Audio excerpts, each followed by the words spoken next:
Nehemiah chapter 2. We could turn to that just now, please. Nehemiah chapter 2, and we're going to be reading verse 11 through to 20. So Nehemiah has heard the word, the distressing news from Jerusalem. He's been much in prayer over many months, around 4 months. God has enabled him. God's hand has been on him. God has given him the words to say as he's gone in before the emperor, King Artaxerxes, and he's on his way. As Brian left it last Sunday morning, he's on his way towards Jerusalem, not only with an armed escort, but with letters from the king as he goes to Jerusalem to begin the work amongst the people and also on the walls. So let's read chapter 2, verse 11 through to the end of the chapter. So I went to Jerusalem and was there for 3 days. Then I arose in the night, I and a few men with me, and I told no one what my God had put into my heart to do for Jerusalem. There was no animal with me but the one on which I rode. I went out by night by the valley gate to the dragon's spring and to the dung gate, and I inspected the walls of Jerusalem that were broken down, and its gates that had been destroyed by fire. Then I went on to the fountain gate and to the king's pool, but there was no room for the animal that was under me to pass. Then I went up in the night by the valley and inspected the wall, and I turned back and entered by the valley gate, and so returned. And the officials did not know where I had gone or what I was doing, and I had not yet told the Jews, the priests, the nobles, the officials, and the rest who were to do the work. Then I said to them, "You see the trouble we are in, how Jerusalem lies in ruins with its gates burned. Come, let us build the wall of Jerusalem, that we may no longer suffer derision." And I told them of the hand of my God that had been upon me for good, and also of the words that the king had spoken to me. And they said, "Let us rise up and build." So they strengthened their hands for the good work. But when Sanballat the Horonite, and Tobiah the Ammonite servant, and Geshem the Arab heard of it, they jeered at us and despised us and said, "What is this thing that you're doing? Are you rebelling against the king?" Then I replied to them, "The God of heaven will make us prosper, and we his servants will arise and build. But you have no portion or right or claim in Jerusalem." Amen. This is God's word. Ready, steady, go. It's the way to start most races or sports events. It kind of captures the 3 vital stages in beginning an event or a race. It shows us the importance of getting ready for the race. It shows us the equal importance of keeping steady just before the whistle or the gun goes off. And then, of course, the going, the starting off. I was thinking about these 3 stages recently with regards to ski jumping. It's hard to imagine a more daunting event. In fact, as someone said, it's definitely no joke. When you're up there, and that's the end of the jokes for this morning. When you're up there, facing 140 meters in the air before you eventually land down in the snow again. This is the view from the top of the ski jump at Sochi in the recent Winter Olympics, and that's at the top of the steps.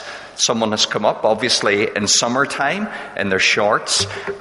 Here's a picture from one of the practice runs taken right beside the ski jumper as they're getting ready. So think of all the preparation that's behind them, all of the years of preparation and training. And here they are, and as the skis are set into place, they're keeping steady. They slide their way across the bar, and then with the skis in place, they lift their eyes and they look up down the takeoff ramp. But as they're sitting here and they're ready and they're steady, well, there's no point getting ready and keeping steady unless you go. Can you imagine that moment when you're holding on to the rail and you have to let go, and off you go down the ski jump? All three steps are vital. They're vital in ski jumping. They're vital in any sport, but actually they're vital in any kind of venture or undertaking, including, as we're thinking about this morning, building. I've been getting a great insight into building over these past few months. There's the getting ready in a building project. There's the surveys that need to be carried out. There are the plans that need to be drawn. Then before the building starts, there has to be a keeping steady. There has to be a clear focus on the task ahead, making sure you've the confidence and, of course, the finance to complete the project that's going to begin. But there's no point getting ready or keeping steady when it comes to building unless you actually get started, unless you actually begin to dig the foundations and to put the first blocks in place and to get the work underway. This passage in Nehemiah chapter 2 is a ready, steady, build story. It's not a building manual. It's not a leadership manual either. But it's a building story. A building story that has much to teach us about building. Not building with bricks and mortar, but building people. Building the church. Building the place, the people that bear God's name for God's glory. It's a story, and this section of the story this morning helps us to assess our readiness for the work that God has called us to. Are we ready? It's also a story that will encourage us in our steadiness to get steady, to keep steady, that our focus and our confidence and our trust for the work be clear and steady. It's a story as well that then challenges us to get to the work, that challenges us to begin building or to keep on building for the glory of God's name. So let's get into the story. Let's travel back again and pick up the story back there and then. Nehemiah has now arrived in Jerusalem. He's in the place that bears God's name. Of course, as he looks around, he can see that the walls of the place are now in ruins. As he meets the people, he's come to join with the people that aren't in good spirits. There are people who are in great trouble. There are people who are in shame. All is not well. Nehemiah arrives here with all of the passion that he has for God's glory. And we've seen that in the opening section of the book. This passion that drove him to his knees when he heard of the great trouble and shame that the people were in and the ruin of the walls. We saw it in how he prayed, but we saw it also in how he acted. Brian was looking last time at how Nehemiah acted in faith as he stepped in before the king. Providentially then, Nehemiah has been dispatched towards Jerusalem. We read that the good hand of God is upon him. And after a long journey, hundreds of miles, eventually he arrives. Verse 11, so I went to Jerusalem and was there 3 days. We're not told what happened in those 3 days, but I'm sure it was a time for resting. There was time to recharge and be refreshed, maybe to catch up with friends and family, maybe some who'd left exile before him, maybe some that he'd never met before. Then verses 12 to 16, the action begins. Nehemiah and a few of his trusted men carry out a secret nighttime survey of the city walls. You say, well, why did they go at night? Well, remember, we've already met some of the enemies. There are enemies without. Sanballat and Tobiah and Geshem. And we'll also discover as we go through the story that there are enemies within as well, on the inside, passing information out. And so it's done secretly at the beginning. He surveys the walls, verses 12 to 16. Then verses 17 to 18, Nehemiah gathers the people, at least the key people who are going to be involved in the work. And he tells them the plan. He's getting ready. It's all part of getting ready for the work. And it asks the question of us this morning. When we think of God's work, are you ready? Are we ready for the work? For a builder, getting ready means being clear about the work ahead, being clear not only about what the work is, but also being clear about how the work is going to be done, how it's going to be accomplished. And as Nehemiah arrives here in Jerusalem, he's already very clear on what the work is that needs to be done. He knows what the prescription, what has been prescribed for the work is. So we ask the question, well, what's the work, Nehemiah? Well, verse 12, Nehemiah speaks of what God had put into his heart to do for Jerusalem, this restoring of the wall, this renewing of the people that will take shape from the ground up as we go through the coming chapters. He knows what God has prescribed. He knows what God has revealed. He knows what God has placed in his heart. He knows the work that God has called him to do. And it's vital that right from the outset, as part of his readiness for the work, that he's clear on what the work is. But it's equally important that he's clear on how the work is to be done. He needs to have a plan, not just what's the work, but what's the plan? How's the work to be done? And through these verses 12 to 16, we see Nehemiah, through the surveying, beginning to form his plan. He sets his alarm clock for the middle of the night. He jumps on his trusty steed, or perhaps it was his more dependable donkey, and off he goes. He carries out a full survey of the ruins, and then at some point he calls the people together, or the key representatives of the people who'll filter the plan down through to the other workers, and he sets out the plan before them. He needs to have a plan as to how the work is to be done. See, unless he has a plan, no matter how great the work is, no matter how keen he is to do the work, without a plan, he'll never actually get started. Now, if we look at the detail here in the passage, we don't find that every little part of the plan was given to him exactly, that God was dotting every I and crossing every T, but exactly how the work was to be done. I think I'm sure we're assuming that he's continuing to pray, that such a man of prayer over such a period of time, we expect that he's continuing to consistently and persistently seek God concerning the work. He's a continuing passion for God's glory and God's people. It's within the context of knowing exactly what the work is, what God has called him to do, what God has put into his heart. So he knows what the work is. He's consistent and persistent in praying to God about the work. He's a desire to be used by God in the work. And God gives him wisdom to form a plan, to begin to plan out, gate by gate, piece by piece, section by section of the wall, how the work is going to be carried out. Is Nehemiah ready? Well, yes, he is. I was going to say, can he fix it? But that's Bob the Builder. You would all say, yes, he can. But Nehemiah knows who can fix it. Nehemiah knows that God can fix this seemingly impossible situation, that God is able to restore and renew his place and his people. And how's he going to do it? Well, we can see how he's doing it. He's doing it through his servant, his willing servant, Nehemiah. That's how God works.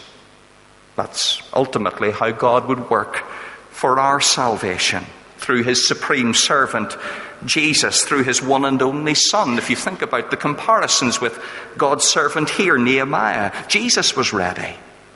Jesus was ready to live, ready to die.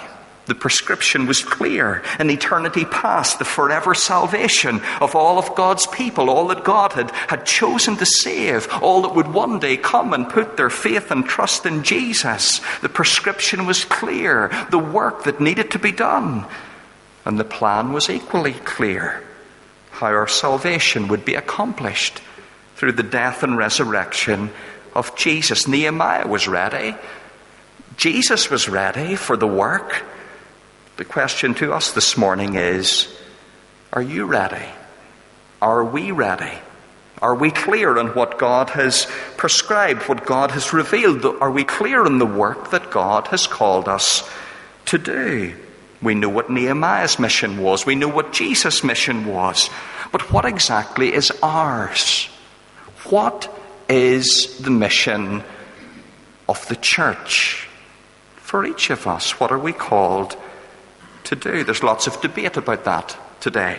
A lot of ink has been spilt. What is the mission of the church? And yet it seems pretty clear that Jesus has told us what our primary mission is. Mark 16:15. Jesus said to the disciples, "Go into all the world and proclaim the gospel to the whole creation." Matthew 28:19 in that parallel passage. "Go, therefore, and make disciples of all nations, baptizing them in the name of the Father and of the Son and of the Holy Spirit, teaching them to observe all I have commanded you." And thinking about that question, what is the mission of the church? A book that I found very helpful in unpacking the biblical mission of the church is written by Greg Gilbert and Kevin DeYoung. And that's the title, What is the Mission of the Church? And this is their summary of the mission. The mission of the church is to go into the world and make disciples by declaring the gospel of Jesus Christ in the power of the Spirit, and gathering these disciples in churches that they might worship the Lord and obey His commandments now and in eternity to the glory of God the Father. That's a pretty long quotation. I maybe should have had it up on the screen, but that's the task. That's the work. That's what God has revealed. That's what Christ has commanded. If we could boil it down even further, this is how Tim Hawkins, an Australian children's and youth worker and writer, summarises it. And maybe this will be a little easier for us to remember. What is the work? The work is to go. The work is to go into the world. As we used to sing in Good News Club, across the street or across the sea. It's out into the world, amongst people. To go, to bring, to evangelize, to bring them in, to be God's servants, God's instruments in evangelizing people, that they might be brought into God's kingdom and under Christ's rule. To go, to bring, to build them up. As they come to Christ and under His rule and into His kingdom, as they're added to the church, that they are built up to go out, to bring in, to build up, to disciple, and then it begins again to send out, back out into the world, back amongst people, to bring them in, to build them up, and to send them out. This is the mission of the church. This is what we are called to do. This is what we're called to partner with God in, no matter who we are, no matter how long we've been a Christian. This is it. Yes, there are secondary things that the church is to do, but these are the primary. This is what everything else must be in a supporting role too. No matter what we do, if we miss these, then we are not fulfilling the mission of the church. We are not doing the work that God has called us to do. So, what's the work? This is the work. But how's it to be done? What's the plan? You see, if we've a passion for God's glory, then we'll not only want to be clear on what the work is and be consistent and persistent in praying to God concerning the work and bringing our will into line with His and knowing His wisdom and His leading, but we'll also have a plan. It's vital that we have a plan. It's vital that we have a plan as a church, that we're as meticulous as Nehemiah in surveying the situation that God has placed us in, looking at the context, the people around us, the gifts and resources that God has given to us. How are we to do the work that God has called us to do? Not someone else, but us, here with the specific circumstances that God has placed us in. How do we go and bring and build and send? Individually also, we need a plan. So what's our plan? Where has God placed you? Who are the people that God has providentially brought into your life? The people that God has brought you into contact with. What are the gifts and resources that God has given to you? What are the opportunities that God brings to you with the people that you rub shoulders with from day to day? What's your plan? I was thinking about this in terms of Passion for Life. Here's an opportunity for gospel outreach. Here's a week of mission. It's not that in any way we're saying that's when God has to work, but it is an opportunity for us. God in his providence has brought this means into our life as a church, and the life of churches here within Coleraine, right here where God has placed us. What's your plan individually? Is your plan, I hope someone else brings someone along? I hope maybe someone else gets an invite and they come along. Or have you a plan? Have I a plan? You're thinking about the little bookmarks. Thinking about the people that perhaps we've begun to pray for. It's not that we want to reject spontaneity and the opportunities that God just opens up before our eyes at times without us expecting them to come. But we don't want to put it all in spontaneity. We need intentionality. That's a big lesson here from Nehemiah, the intentionality of how he went about the plan before beginning the work. So what about those people? What's your plan? Yes, to pray for them consistently and persistently. But could part of the plan be, well, there's an evening that I could invite them along to? Or maybe I could have them into our home for a meal sometime coming up to Passion for Life. Maybe I could meet them for a coffee. To be intentional for the gospel. To be intentional in getting ready for all that God has called us to do. What's your plan at home?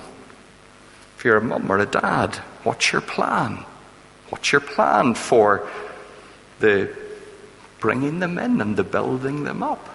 What's the plan for evangelizing? What's the plan for discipling within the home? Have you got a plan? Have I got a plan for that? Have we got a plan for carrying out this work? Not only are we clear on what the work is, but have we got a plan for carrying out this work, this great work that God has called us to? Are you ready? Secondly, are you steady? Are you steady? Think of the builder ready to build. But then he needs to make sure that he's steady. He needs to make sure that his focus is clear on the task that lies ahead. He needs to know why he's doing it. He needs to know that he's got the necessary resources and finance in place to finish the job. For Nehemiah and the people, getting steady and keeping steady meant being clear on why they were doing it. Getting their focus clear, their motivation, their objectives clear. It also meant being clear on who they were trusting. How could they be sure that the task would be accomplished? How could they be sure that they had the resources to complete the job? So let's ask Nehemiah, why are you doing it?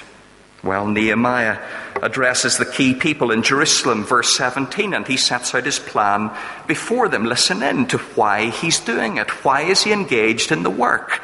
Look at the steadiness that this brings. Then I said to them, you see the trouble we are in, how Jerusalem lies in ruins with its gates burned. Come, let us build the wall of Jerusalem. Why? Because we have nothing better to do? Because we would feel good being involved in some kind of activity? No. That we may no longer suffer derision.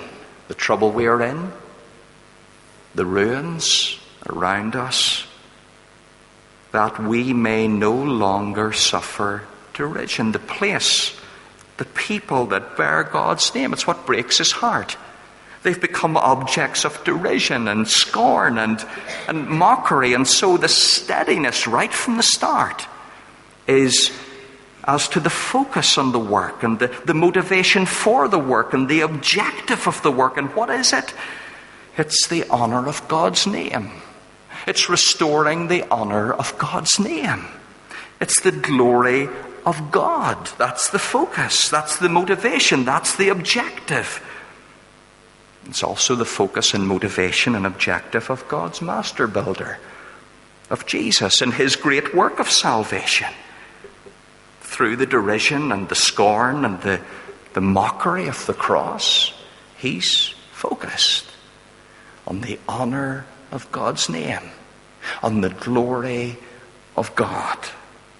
The glory of God that will come as a people are saved, as a people are gathered in, as a people are redeemed to be worshippers for eternity of our great God. So why are you doing it? Why are we doing it? Why are we engaged in the work? Why go and bring and build and send? Why be intentional in your relationship with your neighbour? Why pray for them? Why plan and be intentional in seeking opportunity to witness to them, to maybe bring them along to something in Passion for Life? Why go and do your clan C? Why teach your children at home? Why apply for a buy team this summer? Why be a camp counsellor? For the honour of your name? Or for the honour of his name? So often, and me included, we're doing things for the honour of our own name. That's why we're devastated when things don't work out. Because it's our own honour that's compromised. We feel weak about it. We need to be steady in why we're doing it. Why are we engaging in this work? It's for the honour of his name. It must be. For the glory of his name. As those for whom Christ died are brought in and built up and sent out. We need to get steady. We need to keep steady. It's so easy to be drawn away from this. To be clear why we're doing it. Then also we need to be steady in who we trust. So let's ask Nehemiah. Nehemiah, who do you trust? Well, it's pretty obvious, isn't it, from this passage? We could join his answer up from the beginning to the middle to the end of the passage. Verse 12, he knows what God has put into his heart. Verse 18, he tells the people how the hand of God has been upon him for good. Verse 20, he tells his enemies and those who oppose him, the God of heaven will make us prosper. Who do you trust, Nehemiah? I trust God, sovereign, omnipotent God. Nehemiah is steady in his trust in God, the God who has called him, the God whose sovereign hand is upon him, the God that he can already see is at work powerfully in his circumstances, the God who is confident that he will complete all that he has purposed to do for his glory. This is the kind of trust that Jesus had also. Jesus, who submitted to his Father's will, who prayed, not my will, but yours be done. You say, well, why did Jesus pray that? Was he not God? Yes, absolutely, co-equal, co-eternal with his Father. Jesus, fully and truly sovereign and sufficient, but yet he models this trust for us. We see the kind of deep dependence and trust that we need in God's work as God's servants. We see it modeled perfectly in Jesus, the steadiness, the trust. So who do you trust? Who do we trust in the work that God has called us to do? Ourselves? Or do we trust the God who has called us and saved us? The God that we've been recognizing in our praise today as the sovereign God, King of kings and majesty, the God who absolutely will complete the work to the letter that he has planned and purposed to do. A work that he's planned and purposed to do amazingly in us and through us. We need to get steady. We need to encourage one another to keep steady in our trust of our sovereign, all-powerful, all-sufficient God. You see, we're talking about the work. But let's be clear, it's not our work. It's not my work. It's not your work. It's God's work. And we can trust Him. We can trust Him for it all. Are you ready? Are you steady? You know what's coming next. Then let's build. It's possible that a builder could be ready. Could have all of the surveys completed, all of the plans drawn up. It's possible that the builder could be steady and focused and sure that all the necessary resources and finance are in place to complete the job. But then, never to get started. Never to get off the ground. Never to build.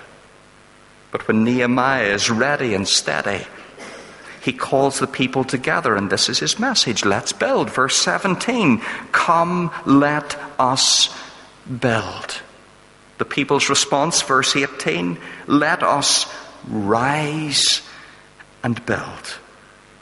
So they strengthen their hands for the good work. It's a powerful image.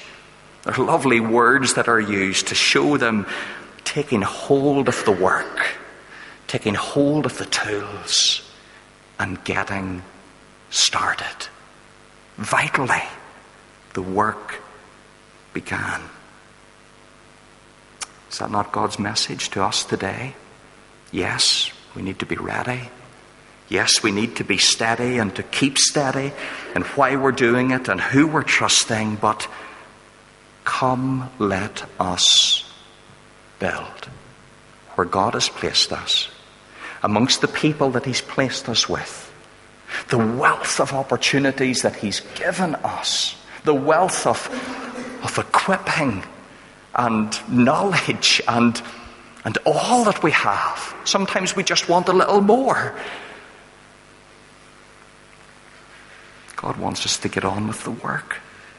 It's not going to be easy. It never is.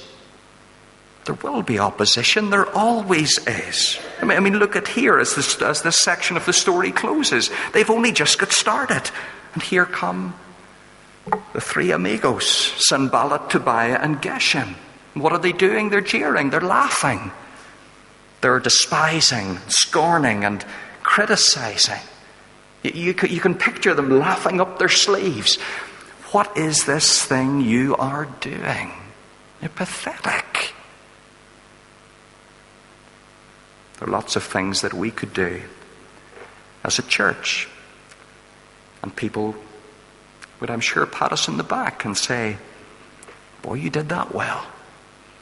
And that would feel really good.